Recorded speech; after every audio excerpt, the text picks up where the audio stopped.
चलिए, स्टूडियो में हंसी ठट्टा होता हुआ फ्राइडे का इंतज़ार आप देखिए बड़े समय से हो रहा था। आशीष जी और हमारे कैमरा पर्सन लगे हुए हैं इस वक्त फ्राइडे शाम का प्लान बनाने में लेकिन IPO 360 आपके सामने पेश है। और आशीष जी, पिछले 2-3 दिन से आप देखिए बढ़िया मूड और मोमेंटम वापस IPO लिस्टेड स्टॉक्स में आता हुआ दिखा है, जहां पर या तो पिटाई हुई थी पहले या कुछ मायूसी थी। वो स्टैक तो हम कुछ ही समय में पेश करेंगे, लेकिन आज टार्सन्स प्रोडक्ट्स का IPO लिस्ट हो रहा है। क्या गणना है और क्या 2 या 3 ऐसी चीजें हैं जो आपको पसंद आई? बिल्कुल ठीक। टार्सन्स प्रोडक्ट्स आज लिस्ट होगा। 662 रुपए का इश्यू प्राइस, तो 635 से 662 का जो प्राइस बैंड था उसके टॉप एंड पे 77.5 टाइम्स सब्सक्राइब हुआ था, तो बढ़िया रिस्पांस मिला था।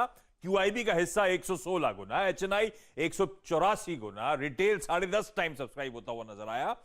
कुल मिलाकर 1024 करोड़ रुपए टार्सन्स प्रोडक्ट्स ने मोबिलाइज करें, जिसका 150 करोड़ रुपए फ्रेश इशुएंस है, बाकी सारा 874 करोड़ रुपीस का OFS है।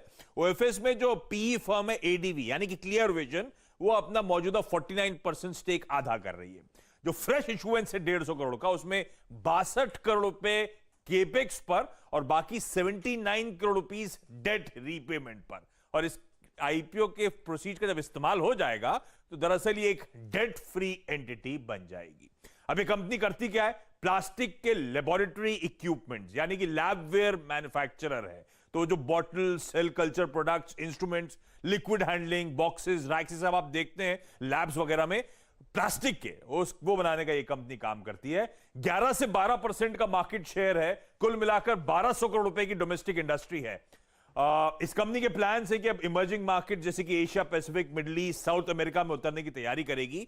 ये कंपनी की फाइनेंशियल्स में प्री कोविड के लेवल्स पे रिकवर करके आ चुका है। तो Q1 के जो नंबर्स थे, आय 65% बढ़ी, मार्जिन 53% क्लॉक करा, मुनाफा 25 करोड़ का क्लॉक करा था और मार्जिन में बढ़िया इंप्रूवमेंट है। वो FY21 से कंपैरिजन आपकी स्क्रीन पर आएगा। कोई कंपेरेबल लिस्टेड प्लेयर नहीं है, तो एक स्केर्सिटी प्रीमियम हो सकता है, पर आज का दिन थोड़ा सा लिस्टिंग के दिन गड़बड़ा गया है। खैर, वैल्यूएशन मैट्रिक्स अगर जिन जिन लेवल्स पे लिस्ट होगी FY22 के एक्सपेक्टेड EPS के लिहाज से वो भी आपकी स्क्रीन पर आ जाएगा। इश्यू प्राइस पर ये 36 टाइम्स पर नजर आएगी, लेकिन अगर प्रीमियम जैसा जैसा आया तो वैल्यूएशन मैट्रिक्स आपकी स्क्रीन पर। तो इस हफ्ते हमने लेटेंट व्यू को लिस्ट होते हुए देखा। धाकड़ गैप अप और गैप अप के बाद भी ऑलमोस्ट 20% के सर्किट लगते हुए दिखे। जिस हिसाब से यहां पर ओवर सब्सक्रिप्शन है टार्सन्स पर, देखते हैं क्या राय यहां पर एनालिस्ट रखते हुए दिखते हैं। वैसे आशीष जी, नीरज जी अभी हैं न्यूज रूम में या पार्टी के लिए निकल गए? कहीं जाने वाले हैं क्या? अरे शर्ट नहीं देखी आपने आज सुबह? अभी तक तो थे। अच्छा, चलिए, वो न्यूज रूम पे चेक हमारा चलता दिखेगा। आस्था जी बड़े दिनों बाद हमारे साथ दोबारा जुड़ती हुई दिख रही हैं। IPO 360 में अपना व्यू वो प्रस्तुत करेंगी टार्सन्स पर। नमस्ते आस्था जी। Good morning Shailendra ji. देखा जाए तो मेरे हिसाब से बढ़िया लिस्टिंग होगी। तकरीबन 25 से 28% की प्रीमियम हम यहाँ पे एक्सपेक्ट कर रहे हैं, उस पे लिस्ट होता हुआ नजर आएगा। सो अच्छी यहाँ पे लिस्टिंग एक्सपेक्टेड है और राय रहेगी कि जिन्होंने यहाँ पे लगाया है वो पार्शियल प्रॉफिट बुक कर सकते हैं। 30% प्रीमियम के आसपास मिलता है और रिमेनिंग को लॉन्ग टर्म के लिए होल्ड कर सकते हैं। लॉन्ग टर्म में मुझे ऐसा लगता है आगे जाते हुए 900 के भी ऊपर की स्तर हमें इस काउंटर पे देखने को मिलेंगे। चलिए, तो आपके सामने कम से कम 25% का बाउंस आस्था जी एक्सपेक्ट कर रही हैं, तो देखते हैं किस तरीके से ये लिस्टिंग होती है।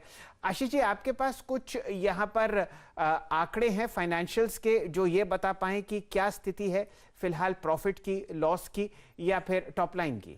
सर, क्योंकि ये लैबवेयर मैन्युफैक्चरर है, कहा जा रहा था कोविड के समय इनका धंधा बहुत पिकअप हुआ था। अब पोस्ट कोविड, अब तो जो आंकड़े हैं उसके लिहाज से ध्यान रखिएगा। Q1 में रेवेन्यूज में 65% का जंप, 53% मार्जिन थे Q1 में। पिछले पूरे साल FY21 में 45% के मार्जिन, तो बढ़िया मार्जिन एक्सपेंशन हुआ और इसलिए 25 करोड़ का प्रॉफिट इस कंपनी ने क्लॉक करा था। तो फाइनेंशियल तो स्ट्रॉन्ग स्टेट पे, पर वो बस देखना है कि ये कोविड के बाद, क्योंकि ये सारे जितनी आप बड़ी बड़ी लेबोरेटरी कंपनीज का नाम सुनते हैं आजकल जो कोविड के समय बहुत चली थी, उन सबको ये सप्लाई करने का काम करती है। कई सारे हॉस्पिटल्स को सप्लाई करने का काम करती है और वहां पे डिमांड स्पाइक हुआ था कहा जा रहा है। तो अब देखना होगा सब्सिक्वेंट क्वार्टर्स में जब नॉर्मलाइजेशन होता है परफॉर्मेंस कैसा रहता है। अच्छा, एक इंटरेस्टिंग बात आशीष जी ये है कि पिछले 2-1 साल में एक नया सेगमेंट बाजार में क्रिएट होता हुआ दिखा है, ऑटोज, फ्रंटलाइन ऑटोज के साथ हम ऑटो एंसिलरीज ट्रैक करते थे, और अब देखिए हॉस्पिटल्स के साथ आपको फार्मा के साथ एक एंसिलरी चीजें बनती हुई दिख रही हैं। लैब स्टॉक्स लिस्ट हो गए हैं, ताबड़तोड़ तेजी आपने थायरोकेयर और लाल पैथ लैब में देखी, और अब आप देखिए कि जो एंसिलरी प्रोडक्ट्स हैं इनकी वो लिस्ट होती हुई दिख रही हैं बाजार में। तो ये अच्छी बात है, नए नए इश्यूज आपको ट्रैक करने को मिलते हैं। एक और बहुत बढ़िया ग्राफिक आपके सामने स्क्रीन पर चलता हुआ दिखेगा। पिछले एक हफ्ते में मायूसी सेकेंडरी मार्केट में है, लेकिन प्राइमरी मार्केट की जो चहक है लेटेंट व्यू टेक्नोलॉजीज के बाद की लिस्टिंग पर आपको बहुत बढ़िया हरा निशान आता हुआ दिख रहा है।